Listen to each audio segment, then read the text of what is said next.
top of the morning to ya. I'm Liam the Leprechaun, and I've got a wee secret to share. ZJZDesigns.com has just unveiled their brand new St. Patrick's Day apparel. Featuring yours truly, of course.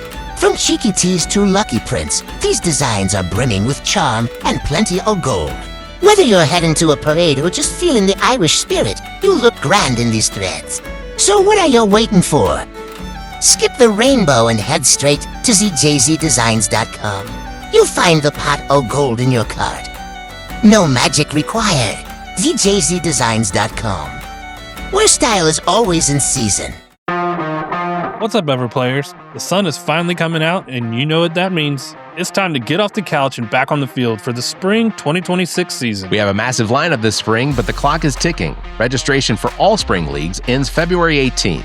Let's break down your week, starting with Monday night. On Mondays, we're coming in hot with indoor volleyball at Tri-City, softball at TS Martin Park, turf soccer at Recreation Athletics, and pickleball at the KC Pickleball Complex. For Tuesdays, you can catch us playing Super Rec kickball at Spires, sand volleyball at Pollywogs, more indoor volleyball at Tri-City, or bowling at Lucky Strike in Casey. Midweek is huge. On Wednesdays, we've got kickball at Spires, hardball softball at Pacific Park, cornhole at Jay's Corner, and soccer at B Avenue and Bray Park. On Thursdays, we keep it rolling with kickball at Spires and sand volleyball at Pollywogs. Then we wrap up the week on Sundays with softball at TS Martin Park. Now, if your early spring is already full, don't sweat it. Our late spring leagues are also open for registration right now. That's right. The deadline for these is March 16th. We've got co-ed flag football at B Avenue on Wednesdays and sand volleyball at Pollywogs on Sundays. We also have 5 special one-day events for those who want some extra play or can't commit to a full season. Mark your calendars for these dates. February 9th, turf soccer mix and match at Recreation Athletics. February 12th, Valentine's Day kickball mix and match at Spires. Then we have February 16th, basketball pickup at Drew's Wellness Center. February 17th, indoor volleyball mix and match at Tri-City. March 26th, legendary 11th Masters of Putt-Putt at Frankie's Fun Park. Whether you're playing for the trophy or just for the social hour at the bar afterward, there is a spot for you at Everplay. So head over to everplaysocial.com to get your team registered before those deadlines hit. We'll see you on the field. The All About Nothing podcast may have language and content that isn't appropriate for some. Listener discretion is advised. Welcome, Nothingers, to the All About Nothing podcast. This is episode number 292. I am Barrett Gruber. I am joined by Julie Zimmerman, who is the candidate for the Democratic nomination for the South Carolina House District 71. We're going to talk to her in just a second. Please subscribe and share the show. That's how we get new listeners. Also, please consider supporting the show financially by visiting theallaboutnothing.com and becoming an official member and proudly calling yourself a true Nothinger. We'll have more details on that at the end of the show. If you can't do that, please give us a 5-star review, a like, and follow us across social media. You can find links at theallaboutnothing.com. We're going to jump right into it. Hey, Julie, how are you? Hey, Barrett, I'm great. How are you doing? Doing well. Excited for your campaign. Excited to see that District 71 is going to actually have a Democrat on the ballot this year. Yes, it's been quite a while. I've lived in District 71 since 2003, and there has been 2 Democratic challengers in that whole time. That is a long time with basically an open candidacy. That is a long time. Yes. Well, tell us some about yourself. Tell us where you're from, where you grew up, that sort of thing. Well, when people ask me that, I kind of say, well, I am from all over South Carolina because my dad was a football coach and high school football coach for 43 years. So it's sort of like being a preacher's kid, but not quite, moving a lot. So I was born in Spartanburg. Then, as I grew up, lived in Williston, Union, Lockhart. Then I lived in Turbyville. My dad coached at East Clarendon, and we lived there until 1985. And so I've got roots in the PD. That's where my grandparents from. They're from Scranton, Lake City area. If anybody's from down there, Country Cousins, that was my family's restaurant, which is still open in Atlanta. But then I graduated from Saluda High School. We moved there. And so in 93, I graduated from Saluda High. Then I went to USC Aiken and lived there for 5 years. Then lived in St. George for a little bit. And then I've been in Columbia since 2001. So in Irmo proper, but yeah. That is a lot of traveling around. You'd almost think that you'd be able to wear the badge of military brat or something like that with all that moving. Yeah, and having my dad coach at and teach at my high school, I didn't really get away with much. I bet not. So we're gonna jump. I'm gonna just ask you straight out. What is it that inspired you to run this time? Well, I've never run for anything in my whole life. I've always been active in politics and donated and volunteered. And then when Trump won for the second time, I felt like a death. I mean, I don't think I've grieved so hard, except when a family member passed away, honestly. And I just felt this calling, like, do something, do something. And then around January, I said, the bar is in hell. So I don't know what I don't know, but I'm smart and I have, drive and I'm good with people. I'm a therapist in my real life. So I help Okay. people solve their problems. So I can go to the state house and work and try and find the middle ground and try and, not only work for people in District 71, but also advocate and stand up and work for the people of South Carolina as a whole. And being from South Carolina all my life, I feel like I know the value system of most of the people that we surround ourselves with, Yeah. and I wanna give people another option. I wanna have people feel like, okay, there is another candidate that is approachable and will listen. And so then I decided to do the Emerge program, and I graduated from that in October. So that went from April to October. Met some wonderful women all across South Carolina. Courtney McLean, who's running for Congress, she's in my district. Several other my other sisters, Emerge sisters, ran in municipal races, and so we have about 6 or 7 of us that are running for different House seats. So, I always say that, that Emerge class, watch out 'cause we've got Yeah. some very powerful women. Yeah. Um Absolutely. and so I learned a lot, and then I've been doing a lot of trainings with the, state party, and now I'm in the Palmetto Leadership Academy because conservation and making sure that we're taking care of our renewable resources, not only for, thinking about overgrowth and overdevelopment since apparently everybody's coming to South Carolina, but the infrastructure's not there, and then hunting and fishing is such a fabric of who, we are as people. If, we don't have water and places for the fish and the wildlife to go, then that's gonna affect that part that's so important to South Sure. Carolina. So there's a lot of Sure. reasons why I'm running, but I just wanted to give people an option, Yeah. you know? Absolutely. Absolutely. And ultimately, me being that option, I think stands out as a quality in a candidate because, um, can you go a little bit into the the feeling you had when Trump won that second? Because I know exactly what it is you're talking about. But for people that don't understand, it isn't just a disgust for Donald Trump. It for me, it's also reflective of what the Republican Party has become as a result of the personality of Donald Trump. How have you seen that in your district as well with people that you interact with? Um, and we'll go to your first question, how did I feel when he won? I mean, I felt, like I said, like a family member had gotten into a terrible crash and I was grieving. I mean, Sure. I was sick for a week. I mean, I felt grief and I didn't know what to do. And um that motivated me to start to do something, to not feel helpless. And I see a little bit of that in my district. However, a lot of the flags and things, don't see that, you Yeah. know? Of course, I see a cyber truck here and there, and I go, "Ugh."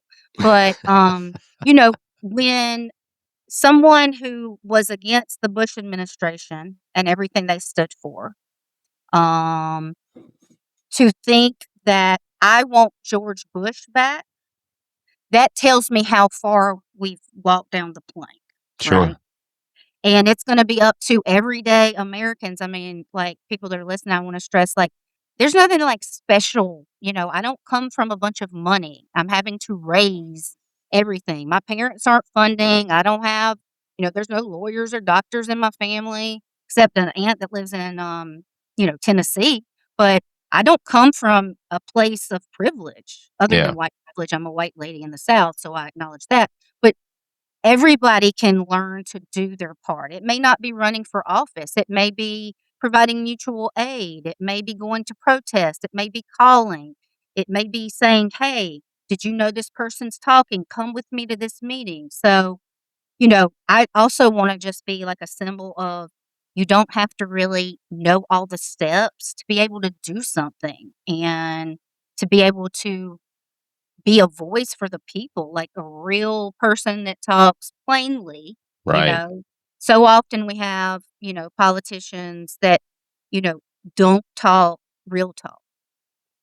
Yeah, And I absolutely. want to be like, I feel like I'm like a working class candidate because that's my roots. I'm a working class person, Yeah. you know. Well, and I'll just say this, find a link in the show notes for your Act Blue account because you are accepting donations regardless of where they come from. Because I'm accepting donations every day of the week. My website's gonna be coming up soon. So once I get that, I'll let you know so you can promote it. yeah, But just like across all socials, it's Julie Z 4SC, Julie Z, the word 4SC, and at Blue. yeah, And whether it's $5, a dollar, $7.10, $71, I was talking to a friend of mine about how much things cost. And so I was asking her, like, we want to do like 3 mailers, right? And I said, how much do you think 3 mailers for the whole district will be? And she was like, $884. And I said, no, try about $10,000. oh yeah, You know, yeah, a 100-yard sign, that's $1,000. So, think about those things. It's like you're not giving me the money and I'm going to be a responsible steward. But it's just the name of the game, unfortunately, until we get like things like ranked choice voting, which, Better Ballot SC is working for, but that's going to take a minute. But definitely, and I also stress that even though someone might not be able to vote for me because you might not live in the district, you can still donate and you can volunteer and you can spread the word. Do you know people that live in District 71? Hey, this chick, Julie Zimmerman, she's running, right? And I'm stressing to people that just because you can't vote for me and I'm not going to necessarily represent you from District 71 doesn't mean that when I get to Columbia that I'm going to be working to push back against the good old boy system, yeah, to speak truth to power, to make sure those white folks those white guys that think they're running everything, they don't run everything anymore. right. And that's Absolutely agreed. another reason why I'm running. Where Zimmerman? Where does that come from? Is that German, Austrian? That is a German name. That is my married name. I am divorced, Okay. but everything professional is Zimmerman. So, but my maiden name is Tillotson, and that's English. So I come from German, Scottish, English, Well, Irish. That, that's where my people came from. So I'll just say this for some reason, and I don't officially know why, but we have a pretty good audience in Germany, Austria, in the UK. So, and they must be like-minded because they listen every single week. We do, however, three episodes a week now. But hi guys. so definitely, if you're in Germany or the UK, check out the links for the show notes because you could be helping America become better. Yes, yes. And fun fact, the Dutch Fork area in 1781, my ancestors came over from Germany and there were the Boekniks. Now they're the Oh, Balkans, right? So 1781, Dutch Fork, that's my grandmother's family. So I have deep roots also in District 71. I knew Um, about Boak Night. a while ago. I can't remember her first name, but she was a few years younger than me. But I think she was a dancer or blonde hair. I can't remember her. I can't There remember was her a name. lot of us. In Yeah. 1985, my mom and I counted up all of like the descendants from my great grandmother. Yeah. And in 1985, there was 96. Goodness. So, That is a family reunion that needs a caterer. That's it what that does. needs. And name tags. So your Instagram and bio reads that you are an advocate for public education and healthcare for all. I have seen you at every gathering and protest that I have been to. Huge advocate for the LGBTQ plus community, equality, women's health. How has that played a role in your decision to run this time? It's everything. Yeah. Because, I kind of follow the lead of Brown Jesus and what he would do. And I distinct that from Christian, I think that's been co-opted. But he hung out with people that were made fun of and disadvantaged. And I've always been like, I don't like bullies. I don't like people talking down to people. And even in elementary school, if I saw somebody getting picked on, I would kind of stand up. And, I think people should be able to live their life without any interference. Nobody's Yeah. bothering you. Nobody's, and I think that, the LGBT and the trans community needs to be able to live and love like they want. And with women's health, obviously, I'm a woman. I have a daughter, I've grown up in South Carolina. And what I do know is when I was my daughter's age in 1993, I had more rights than she does now. My mother in the 70s had more rights than she does now. Yeah. And so to me, it's sort of like it shows that the patriarchy is kind of cracking, and it's like the last, it's in the extinction burst, right? As a therapist, I'll use a clinical term. It's an extinction burst. So they're trying to grab onto power. But I always tell people, South Carolina is not a red state. So stop saying that. Stop asking yourself.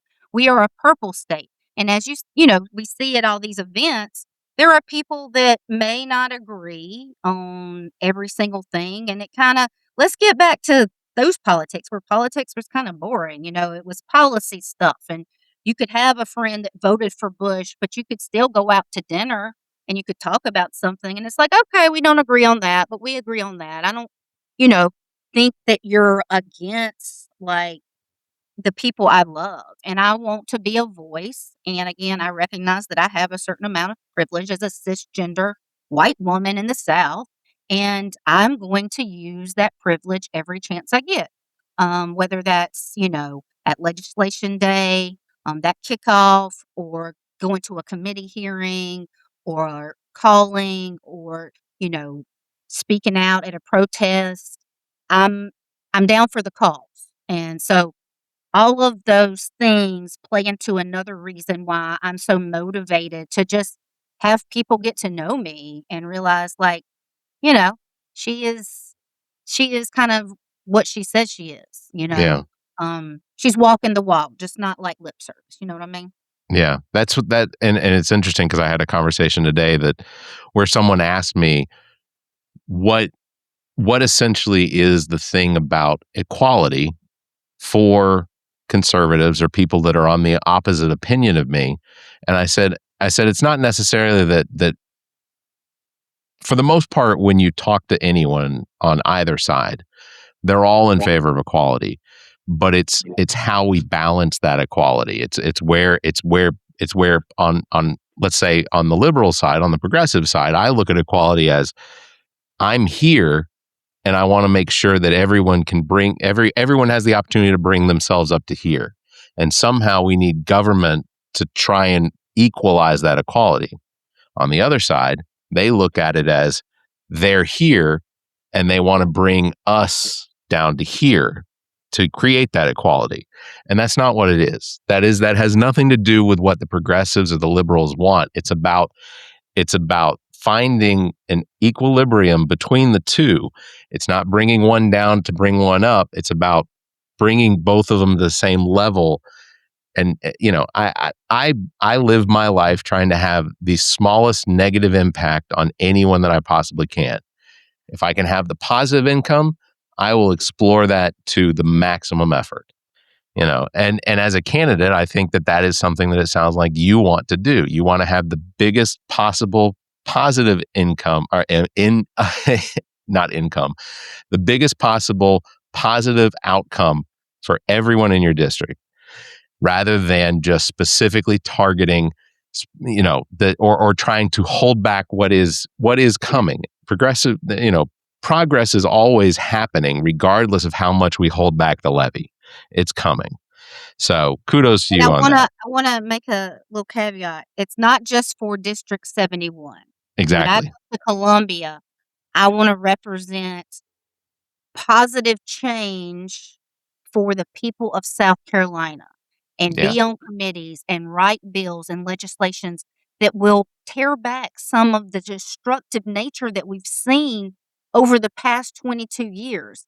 And, I hear Jermaine Johnson talking all the time. It's like they've been in power for 22 years. It's time to give us a chance. I mean, like all of the problems we see, we haven't been in power. Right. So gerrymandered, all to get out. And so it's time to have common sense people that aren't also, bending over backwards for tyrants and people that, uh, to me, are just ripping up the fabric of our Constitution. And, one of my favorite historical mentors is John Adams. And we got due process because he actually represented the soldiers in the Boston Massacre. Right. And he made a point that, and that goes back to everyone on American soil, even if they're not a citizen, they have due process. Yeah. Absolutely agreed. Let me ask you, what do you see the biggest needs in public education for South Carolina right now are? You're a parent. You have a child that in school or She's graduated, but both of my parents were retired school teachers, high okay. school. And my great grandmother, before she passed before I was born, but she was a public school teacher. And I'm a product of public school education. And, I think one of the problems is that we don't trust teachers enough to make good decisions. Parents think they've gone to school with an education degree. Okay. So let's say your child comes home with a book that's like, oh, there's a little topic. Well, I read The Diary of Anne Frank when I was like, I don't know, in middle school, right? Sure. My parents they wouldn't have, they could have looked at it. Oh, I don't want her to know about this stuff. Oh my God, this might make my white child feel bad, right? Going back to learning about, right? Right. Slavery and stuff, right? I mean, So it's we need to wrong, tell but right. Right. We need to tell the real history. So I think that, teachers need to be respected. We need to be able to teach real history. This protective thing, like we need to shield things from children. I think that's a disservice. Like when my daughter was in elementary school, she learned that Christopher Columbus and all the other, conquistadors and all were slavers, were bad guys. No, did they tell them the graphic truth? No, but the fourth grade teacher told her enough to make her like, this is the real truth, right? Right.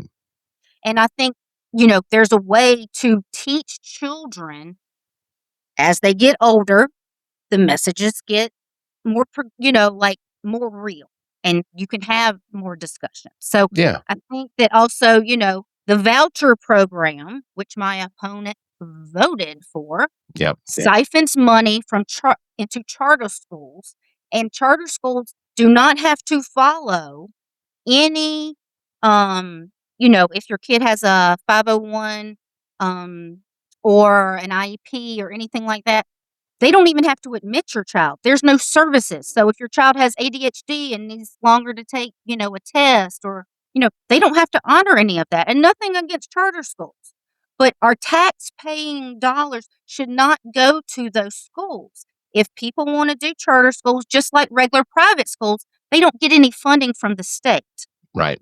And so I think a lot of like art programs need to be, everybody needs to take art or music or drama. All of those things are enriching programs. They let you find your people. They let you find your place. And so when you ask me I think it's a layered question as Sure. as you can tell by my answer, but I think, also people acting like they know what they're doing and they've not taken any education classes. They haven't been trained, and, we have the superintendent of education that got her master's degree in 6 months, and there's no way possible. I mean, I call that an honorary degree. If I'm yes, being honest with you, yes. yeah. So that's a layered question, but And I agree with you. I think one of the problems that we have here in South Carolina has a lot to do with the fact that we have it's that equality thing again. Our politicians have created a value system to the education that's being received, where public education is being viewed as not good enough for most students. So we've come to this idea that corporations can educate our children better. And a lot of these charter schools are owned by corporations that are now basically receiving South Carolina state welfare money to operate their schools. And one of the messages I don't think gets out there enough, because so many of these voters out here hear the word welfare and they think, oh, welfare is something where people are stealing welfare. And I disagree with that ideal until you start giving it to corporations. And corporations have found their way into the prison system and into the education system. PragerU is exactly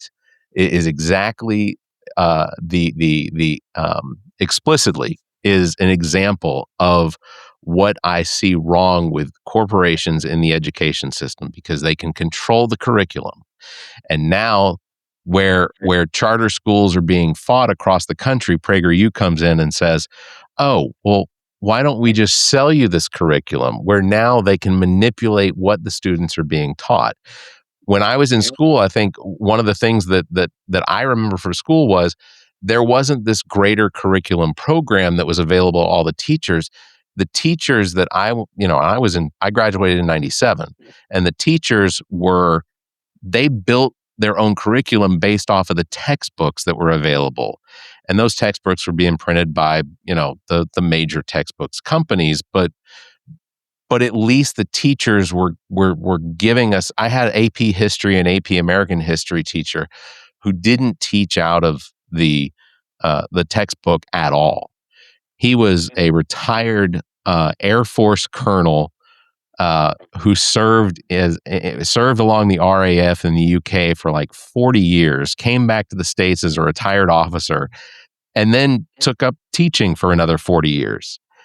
And everything he taught was based on everything he learned while being overseas. When it came to American history, he learned a lot about what he did because of the records and things and the stories that were told from, his being in Europe for so long. So, there's a lot to be said for teachers having the ability to create curriculum based on the materials that they have available. And, and with the PragerU, you got to realize charter schools, they don't have to be certified. Right. Okay. Now, I know there's a program that the PACE program, where you can get certified, like if you have a degree, but you're going through it as you're like teaching someone, as an accountant, and they're like, you know what, I want to teach business and I want to be a public school teacher. That gives them that option. But Right. with a lot of charter schools, there's no, and so it's sort of like worksheet learning, right? Right. It's sort of like if me as a therapist, if all I did was worksheets, it's not much growth. It's teaching people kids to be like parrots, and we need critical thinking skills, right? Yep. And we need young people to be able to say, I disagree with that. And that's okay. Let's talk about why. Yeah. Right? Yeah. It's And that there are, I think that some of the curriculum that I see, and one of the reasons that my children are homeschooled is because I don't look at the education system currently under the regime of the current superintendent and governor as being a well-rounded enough education. They aren't, they in public education, it doesn't feel like, especially at their grade level, they're 11. It doesn't, what I see in some of that isn't a failure of the teachers. It is a failure of the availability of the materials to build a good curriculum, which is why I think ultimately they think it's cheaper just to bring in PragerU and let them build out the curriculum, which is disappointing. As a representative for District 71, what are some of the ideas that you think that that South Carolina should do to resolve this issue? well, again, I think it goes back to we need to have teachers in on this decision making. They're the Sure. ones, administrators. My dad has a master's in administration, right? Both of my mom was, a national teacher, right? And so, that program, I can't remember but it's a thing for public school teachers. Um, but, having them in on decisions like what are some of the problems? Okay, let's have the subject matter experts help us decide and not people that have never stepped foot in a classroom. I mean, that's sort of like me going to tell my dentist how to put in a filling and I'm going to jack somebody's mouth up, right? Right. We Yeah. don't need that Novocaine. Let's just, drill in their mouth, right? To And defend dentists in that situation, though, my last filling I had replaced, I did ask for no Novocaine. I did not want to be. I didn't. They. It was. And you're making a are you face. talking to your therapist about that? I don't know. Let me make sure to get your information afterwards because I'm sure there's a lot just listening to me you could probably diagnose. So Well, I don't do that, and also, if I know someone ethically, I cannot be your therapist, but I've got some great names I can refer you to, but, I think, going back to your question is, like, how do we fix this? We need, again, to trust the teachers, trust the administrators, we need to put in things like I'm a big advocate for having a professional licensed either social worker or therapist in every school, right? That sure. knows the children. The children can trust whether that's an elementary level or middle school, intermediate, high school, senior, however, the school system's broken up in that particular district. But, you know, as someone that's worked with, I call them littles and middles. Okay. Yeah. Okay. And teenagers I work with, if they had someone at school, and that's not to say, they would come see me, but to have someone like I go see Miss So and so once a week because I'm having, suicidal ideations or I'm having issues fitting in or, I'm having high anxiety because I've got a workload because I'm really ambitious and I want to get the scholarship, but I'm having these overthinking and rumination that's, affecting how I do my schoolwork. And so, or more serious things that may be happening at home and just different things. And because licensed therapists and social workers are mandated reporters, it's a proactive approach. I think a lot of what we're seeing is a reactive approach, but we need to be proactive Oh, in agreed. how, and again, I think having teachers come into these committee hearings and like we're writing legislation. Well, have we talked to any teachers? Right. Not one? Then how do we know it's even going to work? Yeah.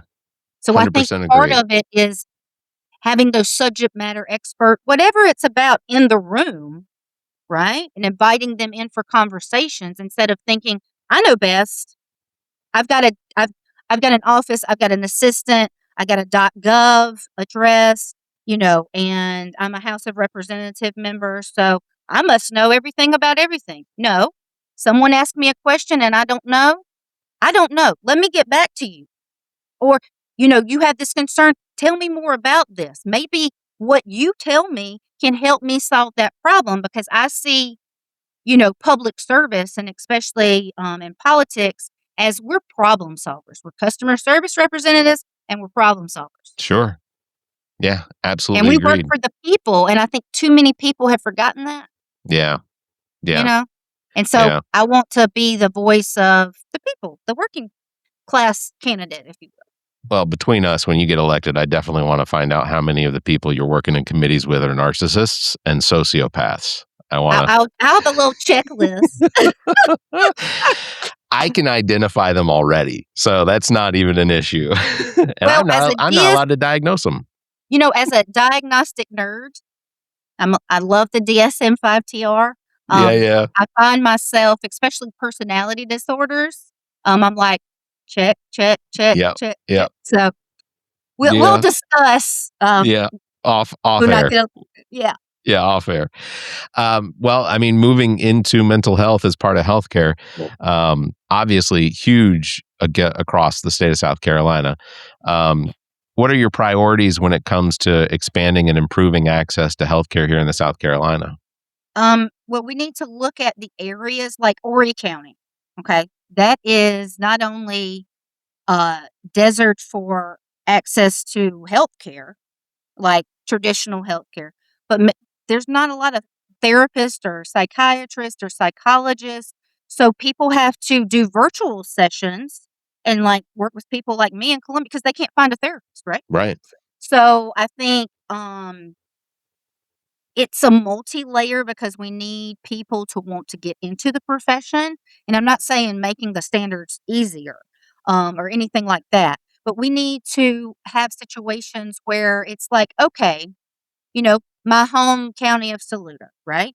Is there a licensed therapist? If someone lives in Saluda, they're going to have to drive. Yeah. So can we open up centers where there's people that are there, whether it's private practice to like award grants or build community health that's not the Department of Mental Health, but it would be like South Carolina, something named. But Sure. to have that as not a bureaucratic situation, but as partnering also with public private companies, right? And having saying, so you're, corporation X here, this is your industry. Let's partner with you and build this mental health care center, right? And I know there's a lot of dynamics with that, but I think first it's looking at where are these deserts, right? In Columbia, it's pretty easy for someone to find. If they want to find a therapist, we got plenty of, right? Yeah. But there are places that don't. And so I think when we start to try and solve a problem, we need to look at where are the gaps and fill in those gaps. And maybe those could be used as models for, more populated areas where there is access. But, and one thing that I will always do is work with Medicaid clients. I don't have to because I'm fully licensed. It's hard to find a fully licensed therapist that still works with Medicaid clients. Yeah. And I want to make sure I offer a Medicaid client that might have to go to the Department of Mental Health and not say anything, but to have a client that can come in private practice and, your therapist is not going to change. And, there's a lot of turnover, which they burn those therapists out. God bless them.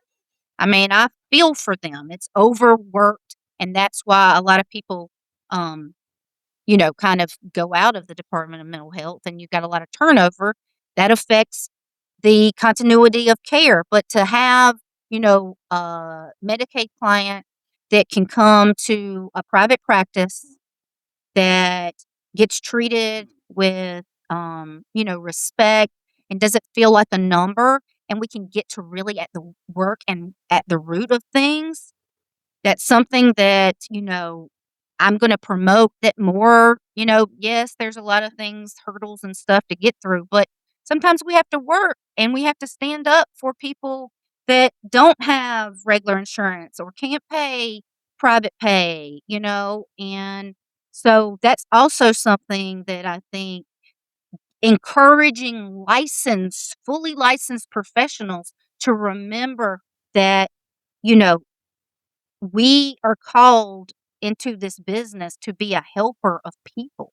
Yeah. And, we don't make a lot of money anyway. So Right. why don't we serve some people that, you know, we can actually really, really impact their home, their community, and make them feel like, wow, this person sees me. And now I feel like, I'm not at the lower rung of society. Right? Yeah.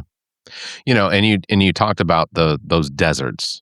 When you have those deserts when it comes to healthcare, those deserts that you have that the overlapping of the healthcare desert or the food deserts and you when it comes to hospitals, regional or rural hospitals, you find that those deserts happen, but there are still people that live in those places. And the reason that we are seeing those deserts become more and more is not because people are moving away from those areas, but because those areas wind up not having companies, corporations or otherwise, that will continue to have them if they're not making a profit. So then you have the problem with mental health being a profit-based system because of the corporate impact of it, the health insurance, things like that.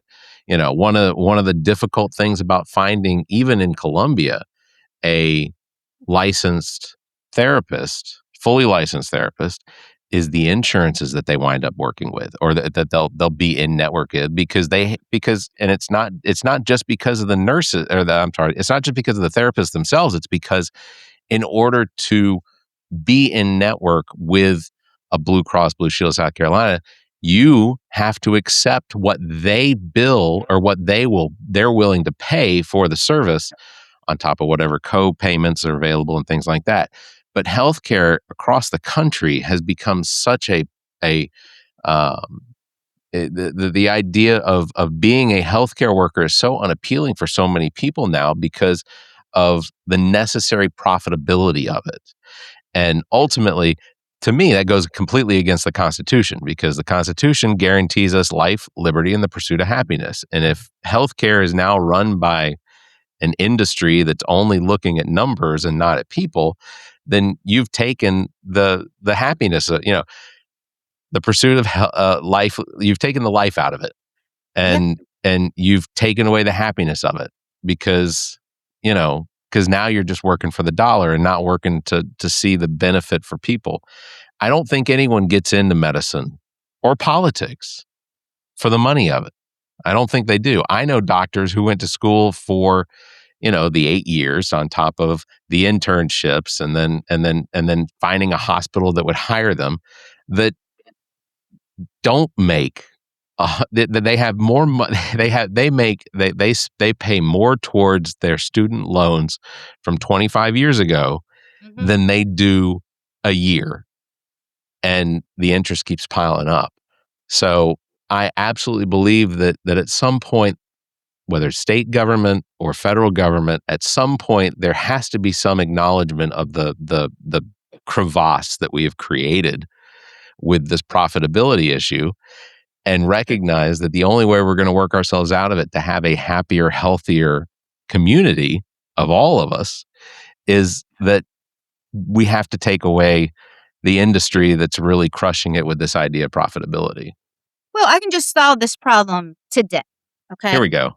The health care that senators and congresspeople and people at the government level, right, whether that's in state or federal, why don't we just open it up for everyone? Yeah. And bing, bang, boom, it's a wrap, right? So that's another thing that people have wrapped their head around the axle and don't realize that they're voting against their own interest. It goes back to the Lee Atwater strategy, right? Yeah.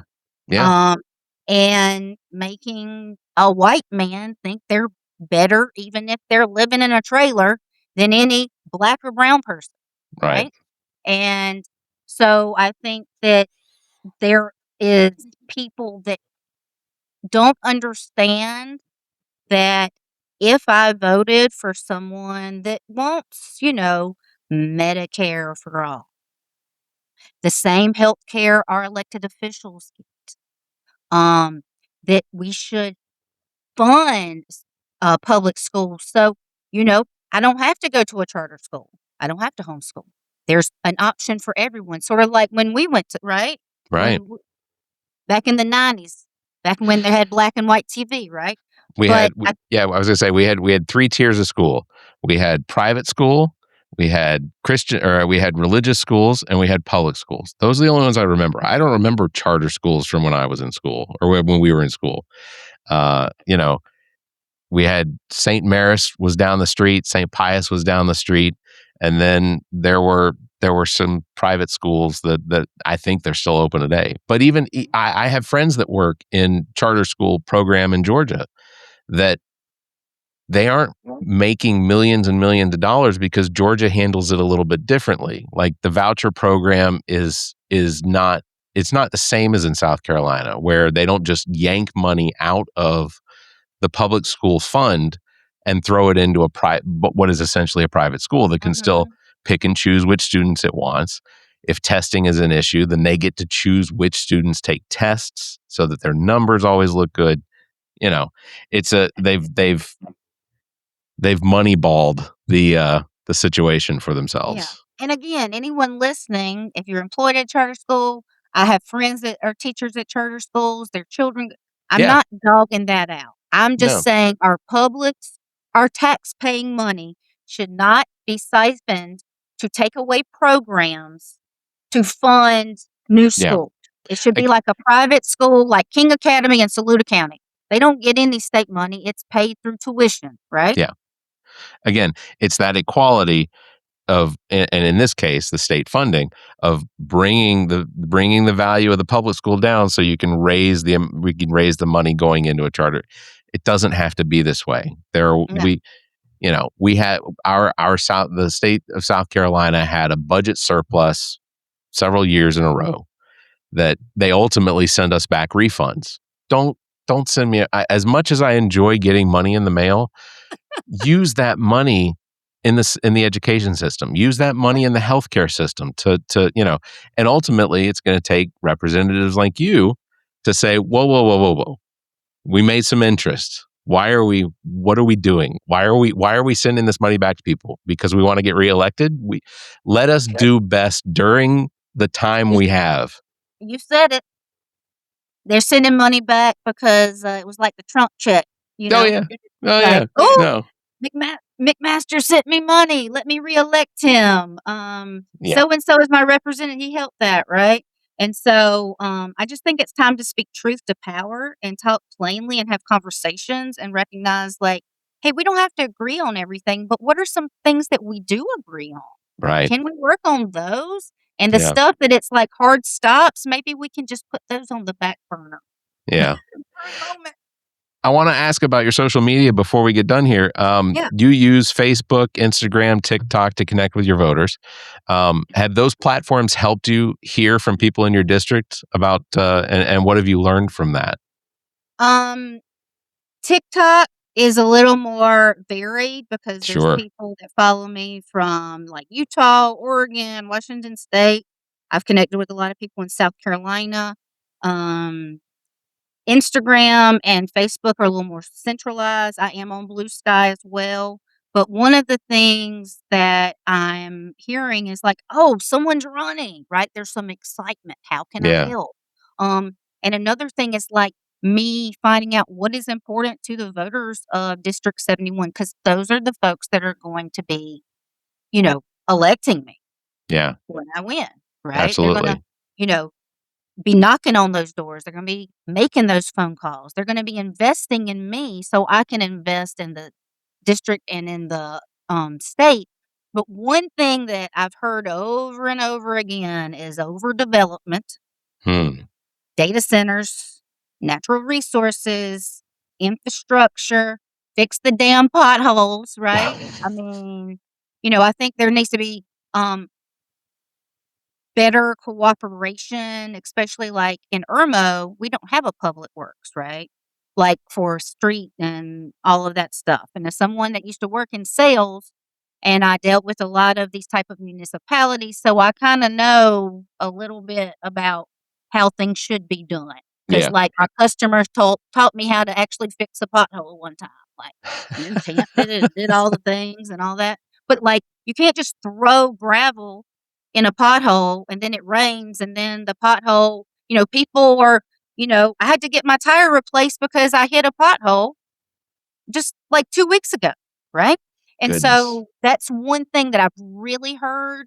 And of course, I'm always looking for more input, more ways to connect with voters of District 71. But I've been going to the big meetings, which is the Ballantyne, Irmo, Chapin, Dems. Yeah. The meetings are second Monday of every month at Zorba's, 5:30 to come to eat, 6:30 meeting, 7:30 hard stop. The women that run those meetings is a hard stop, and I appreciate that.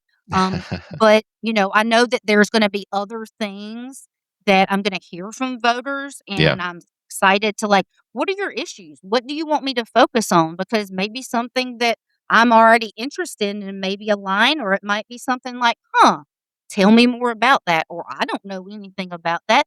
Let me go find out, and then I'm going to, let you know. But the main issue I've heard right now is the overdevelopment. People, of course, housing is an issue, but let's be, responsible with the land use and maybe reuse instead of putting up new things. I think there's a lot of things that we can do. Yeah. Instead of um, tearing down trees to put up a parking lot. That's not, and we don't want to turn into the Lorax. Yeah. So Yeah. I'm really focused on conservation. I'm doing that Palmetto State Leadership Academy with conservation voters of South Carolina. I'm really learning a lot. And, as someone that, is not a hunter or fisherman, but I like things that the hunters catch. I like Sure. some venison. I like a good fish fry, right? So I want the people to be able to also not say, okay, well, we're putting this thing up, so half of your yard's gone, right? Yeah. Eminent domain. We're going down a rabbit hole, Barrett, but Oh, I I know. have some, you know, um, ideas about how we can push back against people that don't live here, that are dumping money, and once things are built, they're going to leave. And then it's, clear cut destruction. Yeah. I think there's a better Absolutely. way. What would you say to voters who are undecided or new to voting in the local races about why their participation matters? Well, all politics is local. That's One, true. right?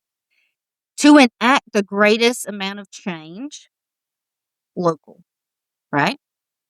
If you don't see, if you don't like what you see, and that's made you, I don't care. I don't want to, right? I get that. But just know that you have a candidate in me that wants to listen, that's approachable, that talks like a real human, and cares about your life. I mean, I'm a therapist. I care about how people live their lives, and I spend every day helping people solve problems creatively.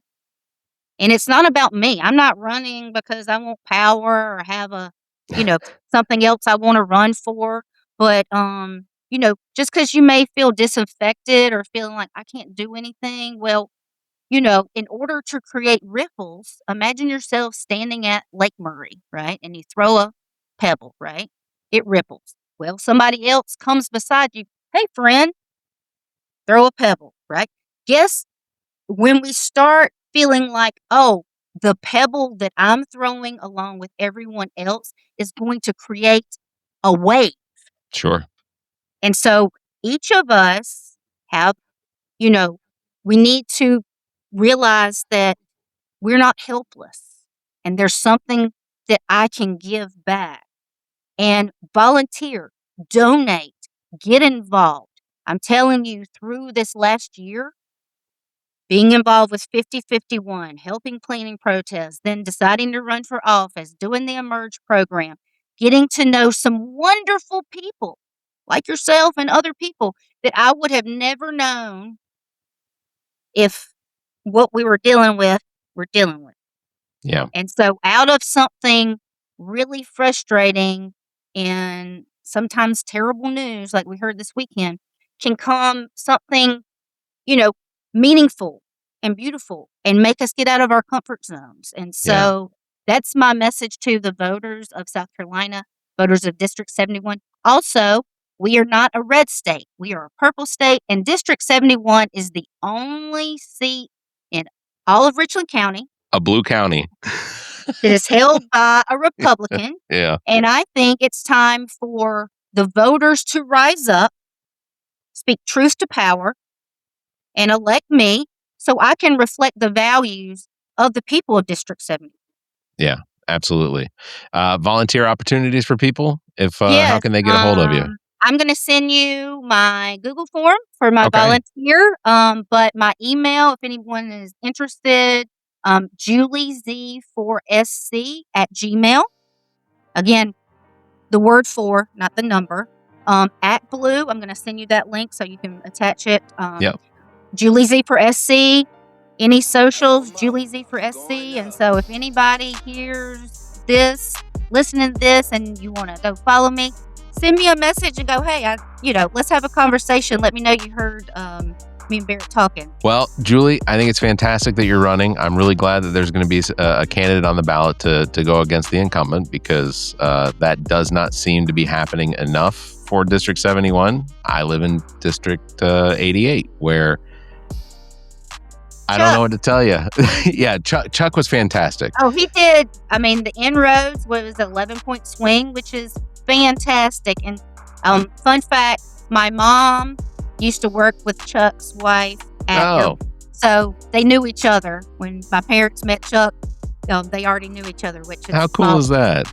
How cool. Yeah, Chuck's fantastic. And I don't know what he's going to decide on, whether or not we're going to see him on the ballot again, but I will be there to support him that whole way. And all of the candidates running, because I think it's just important that there be an opposition to the status quo. And the status quo in South Carolina has been on a downward trend for 22 years. So, well, Julie, thank you again. Again, people check the show notes, because there are links there for Act Blue, where you can make donations to Julie's campaign. It pays for everything from signs to stamps to the mailers. And ultimately, one of the things that we found out when I was running Matt Villardobo's campaign out of Rock Hill is that it takes at least 2 mailers to get somebody's attention. So it's costly. It's absolutely something that's costly and unfortunate, because people should just be willing to do the education of the voters, what's available to vote for on their own. And this is why we need ranked choice voting. It would eliminate a lot of this. Agreed. 100%. Another podcast topic for another day. Oh, we'll have you on for it too. Absolutely. Well, Julie, again, thank you very much for being on the show. Again, check the show notes for all of Julie's social medias, as well as the link to the Act Blue. You can email her as well. Those will be in the show notes, so please do that. Julie, I know you have to get out to Sumter for a community event. Yeah, absolutely. But I appreciate you having me on. I am looking forward to coming back and having some more discussions. And I guess I'll see you out at a protest or at a community event. I'm planning on pulling you in and some of your other Democratic candidates into a town forum at some point where we can have a whole discussion on what is going to make South Carolina a better state for everyone. So, will you just go ahead and mark me down? Just make sure you check with me, because my calendar's filling up. So. I bet it is. You and everybody else. Absolutely. Again, Julie, thank you very much. It's going to do it for this episode number 292. Links to all of our past episodes, podcast platforms, merchandise, and social media are available on our webpage, theallaboutnothing.com. And if you think our financial model of giving away free content and entertainment is silly and you're in the giving mood, why not become an official Nothinger and support the show? Members get early access to this episode as well as exclusive content. Visit members.theallaboutnothing.com or find a link on our webpage. You can also give us a one-time donation through the same link. If you'd like to be a part of the show, you can call and leave us a message, 803-672-0533. You can email the show at theallaboutnothing.com, or you can join our Discord server, links found on our webpage. Thanks for listening, everyone. You all stay safe, be kind, and keep your hands to yourself. The All About Nothing podcast is a product of Big Media and produced and engineered by me, Barrett Gruber. Thanks to Cake for our intro music, Sick of You. You can follow Everything Cake, the band, at cakemusic.com. Thanks to Muff, the producer, for our outro music. You can follow Muff on Instagram at Muff the Producer. You can follow me across social media by visiting Linktree/Barrett Gruber. And you can follow Zach King on Linktree/AAN Zach. Want to support the show? Visit our webpage, theallaboutnothing.com, and become a member. There are several tiers available that give you early access to episodes as well as exclusive content. To find links to our social media, podcast platforms, and merchandise to support the show, as well as past episodes, visit theallaboutnothing.com. If you'd like to be a part of the show, you can email theshow@theallaboutnothing.com, or you can call our number and leave a message. Dial 803-672-0533. If the time between these episodes is more than you can handle, check out our sister shows. What the Pod Was That with Carrie, Zach, and myself. Welcome to Wonderland with Ami. Politically Speaking with Erica, Kirsten, and Emily. And Black, White, and Blue in the South with Dr. Jamil Brooks and Bill Kimmler. Please subscribe and share this show. If you're on YouTube, please subscribe and punch that notification bell. Thank you for listening, and hear us next week.